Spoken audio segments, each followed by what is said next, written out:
Excuse me, sir. You there? Would you like to game?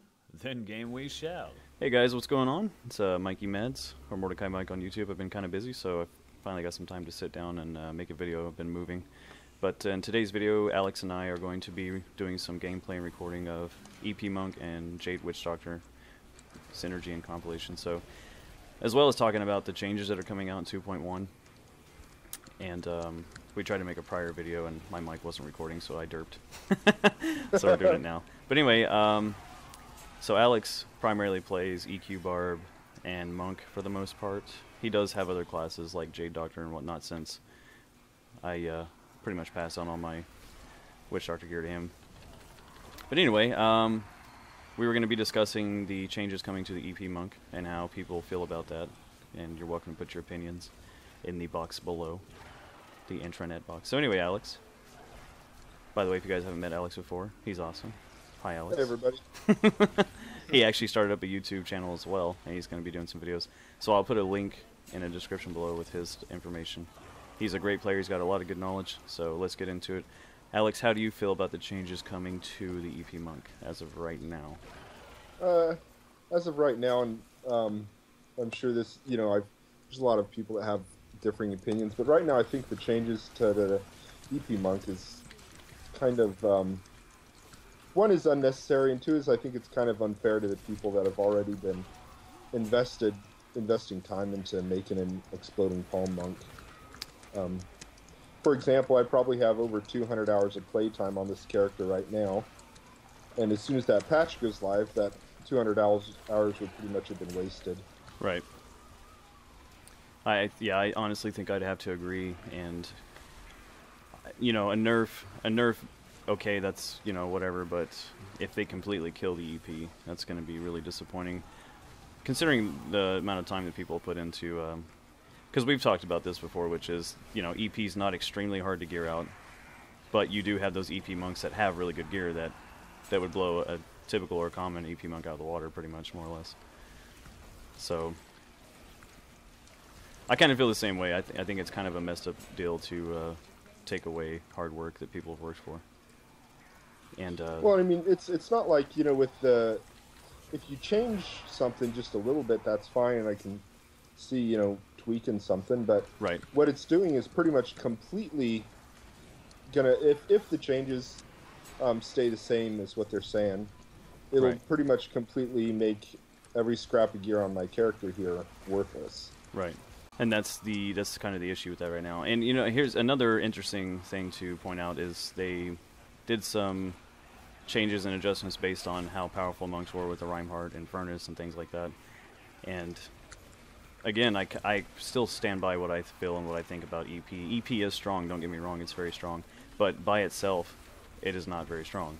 As we all know, if you're an EP monk and you try to go solo T6, I mean, good luck. You're going to die in a few seconds. Yeah, and that's the issue with this, is that it wouldn't be as bad, I suppose, if they had another playable option or a change or a buff. And I do know the PTR is still in work, still in progress, so there is no finalized change for sure yet. But as of right now, they need to supply more options for the monk before they take away the EP right ability. Now, if you look at the patch notes and consider what they're changing, once they remove the exploding palm monk, or the exploding palm, once they nerf that skill, there's pretty much not going to be anything left for monks to do in Torment 6. Yeah. Kind of a mess in there. Yeah, it's getting rough. I can't talk. No, I'm just kidding. Sometimes Anyway, like this, where I really like the Countess Juliana's cameo, that amulet that makes you immune to the arcane. yeah, I need one. It'd be nice. But anyways, you can see the Jade EP Monk combination, as we all know, is very powerful. And like I said, this isn't going to be anything extraordinary or out of the normal. This has been done for a while now. But we did want to get some footage of combination play and things like that, just to, so when it's all nerfed, we can remember it. No, but from the good old days. the good old days. I was really surprised to see that Witch Doctors indeed received more buffs. And not only did they receive more buffs, they received a new possible build playstyle, which is Zombie Dog Sacrifice, which you guys, if you have not checked that out, it's pretty ridiculous. It seems like what they're going to be able to do with that. It's a good change, not that it's bad, but you know, a lot of people, I've had some people say to me, oh, you know, jumping on that Witch Doctor bandwagon, blah, blah, blah, and it's like, no, I've been playing Witch Doctor since release. You know, me and Alex and we've been grouping together for a long time now. At the same time, it's like, you can't really blame people for doing that. You know, you try to play a Wand of Woe wizard, you try to play something else. You can't. I mean, Blizzard's got to provide some more options for people before they can do other things. Yeah, and we've been talking, and one thing that we were talking about earlier is that we think it'd be nice if Blizzard was able to change it up enough to where each class had like 2 viable builds, you know, right. like at least an AoE, at least 2, you know, an AoE and a single target build. Right, which I think that's a great idea. I've been suggesting that for a while. Yeah, and as it is, I think the only class that really has that right now is the Witch Doctor, more or less. Mm-hmm. And that's what's crazy about it, is not only is Witch Doctor great at doing single target and AoE, they're extraordinarily well at supporting too. I mean, really, in all reality, they can do, and they can, honestly, you could heal if you wanted to with the Witch Doctor with the Ghost Trance Voodoo Slime Dance, or the Ghost Trance Big Bad Voodoo, and that's the thing, is like, people don't really think about that or utilize all possibilities with skills, because they see other builds that people do and they just stick to that usually. And that's fine. I mean, do what works. That's great. But there is versatility involved in possibility with the Witch Doctor. I mean, it's just there. They have a really good kit and set up well. So that's kind of, you know, I actually had an idea the other day, and we actually did the numbers. So before people start, you know, flaming, no, that'd be OP. If they would make the 1,000 Storm set, proc the lightning damage every time seven-sided strike struck an enemy, it would actually equal out to about probably around like 500 million AoE damage. Mm-hmm. Yeah, right around there if you got the right gear. Yeah, and if you like crit every time, all that, whatever. And that the thing is like when you're talking about like in comparison to Jade, that really is not overpowered. Like you basically would have a viable AoE monk build that would work, and that's all they need to do, is they just need to make simple changes like that. Again, the problem with percent weapon damage is the fact that pretty much anything unique-wise or build-wise is going to be based off the weapons you get. You know. But that's kind of the thing about Witch Doctors, is they're not as dependent on gear to become a viable, fun class. And I think every class should be that way. It should be primarily your skills and how you set your skills up that makes you able to do higher difficulties, not necessarily in-game difficulty, but higher difficulties. And we actually had a guy in the T6 Legit Rifting community earlier, and he was you know, cracking jokes and stuff, but he's like, a Witch Doctor in all blues can easily run Torment 4. And, you know, it may not be 100% the truth, but he's probably not far off from the truth. And that's the thing about the balancing in this game right now. It's just, but like even my Witch Doctor, Alex made a good point earlier.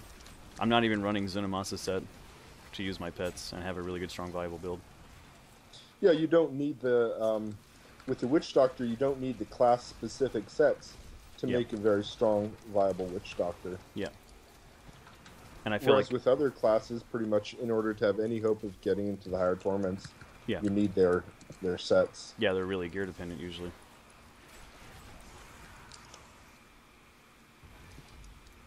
So I think Blizzard needs to try to construct or work on a way to make builds viable and not entirely gear dependent. And even the new legendary gems, I was looking at some of them earlier, and I mean, don't get me wrong, they look awesome, they look amazing, and I feel like I'm gonna have a lot of fun with them. But I feel like a lot of builds and possibilities are going to be completed just through legendary gems, and it kind of gives an empty satisfaction and feeling whenever you know your build was completed because of some items, you know, or like one legendary gem made the build possible. And it's not. I mean, it's a good feeling, but at the same time, it's like you're not really putting in a whole lot of creative adjustments to your character or personal playstyle. It's more like stuff's being handed to you and here, this works, take it. You know what I mean? If that makes sense. That's kind of how the game feels to me sometimes. Yeah. There's not, you don't really have very much uniqueness anymore. Yeah, well, it's become strongly cookie cutter based, and there are people out there that have a very creative mind and figure out builds and create things and try different things, and that's great. There's nothing wrong with that. I think it's good. And me personally, like, I've been playing my wizard quite a bit lately just because it is challenging to do Torment 6, and it's challenging to try to get the stats and figure out the builds. It is a little harder, so it makes it more fun in that aspect. Yeah, Rift Guardian. Look how strong we are, guys. Easy. Oh my. Didn't get to see the furnace in action, but that's okay. Alex found a really nice furnace the other night. Yeah, here I'll link it to you. Yeah, I'll link it and I'll put it up in the video. I still have yet to find a furnace since the freaking release of Reaper Souls, but there's the stats on that one. He actually rolled the 8%. So here's a good comparison I'd like to make while we have the time, is that they want to nerf EP because it's percent HP damage. But you know, like Furnace, what are they going to do with that? Like, are they nerfing it? Are they keeping it? You know, because Furnace itself is pretty darn strong, you know, when it comes to boss fights and stuff like that. In the patch notes, they haven't mentioned anything about changing the Furnace or the Reinhardt. Right. And that's the other point we'd like to make, is I do agree that Exploding Palm does do a lot of damage, don't get me wrong, but by itself it is not that strong. You know, it requires synergy and teamwork to make it something powerful. And if they could implement more of that into the game, that'd be great. Now, I don't, you know, I want the game to be able to where you can play a character and you can solo and do T6 as well. You should be able to do that. And I know there's classes that struggle more so than others. So don't get me wrong, I think that's very important as well. But you know, it's a hard line right now, because Diablo is a hack and slash oriented game, so people want to do a lot of damage and just burn stuff down, and I get it. But if they're going to go that route where they have like a support type class and things like that, I don't see anything wrong with having like a tank class or a healing class, as long as the damage in the game provided is enough. You know, Witch Doctors are a perfect example. They can essentially heal. They can buff party damage by a lot. With one of the new gems coming out, I calculated I could probably boost party damage by up to 115, 120% most likely, and that's just rank 1 of that legendary gem. You know, so that's, and then even Alex he's been like, man, that's crazy. You can boost party damage by that much, as well as shred enemies and bosses with your fetish army. You know, it's like, yeah, it's just insane, like the stuff you can do with the Witch Doctor. So it's kind of difficult to balance the game, like I said, with the way they have the percent weapon damage and stuff set up. But for melee, you know, honestly, I think they should probably keep lifesteal and supply that for melee, because we were talking about that earlier. Because when you're a Witch Doctor, all your pets are blocking all the lightning affixes and blocking, you know, all the stuff that would normally kill most people. And that's the problem I'm having with my wizard right now, is with my Wand of Woe build. I have to get within melee range, and if any lightning procs or anything like that, yes, I can black hole it and remove it, and yes, I can use slow time and slow it down, but it is risky sometimes, and it's hard to stay alive. It's much harder. So. Yeah, and as a melee class, you're right in the middle of most of the damage. Right. Yeah. Like the Barbarian, the only viable Torment 6 build on Barbarian right now is a leap build, which means you pretty much just leap into the damage, and then as soon as you can, you leap out and you stay outside of the range of monsters while your Earthquake takes all the does all the damage. Yeah. So, anyways, guys, we just wanted to make this video with some gameplay, and then we wanted to share our information, our ideas, what we feel about the changes. And if you guys would like to share that information or any opinions you have, obviously, leave those comments in the section below. But anyways, if you guys have not checked out Alex's stuff, you really should. Like I said, he's a good player. And thank you for coming along with me today, Alex, and honoring you with your welcome. Amazing monk skills. But no, if you guys haven't played with Alex, we're both part of T6 legit rifters and non-legit rifters, so if you guys haven't checked out those communities, you should. We like to help people out, we like to have a good time, and share knowledge and not be a-holes to people, so if you guys are interested, just let us know. Alright, as always, guys, thank you for watching, and we will see you next time.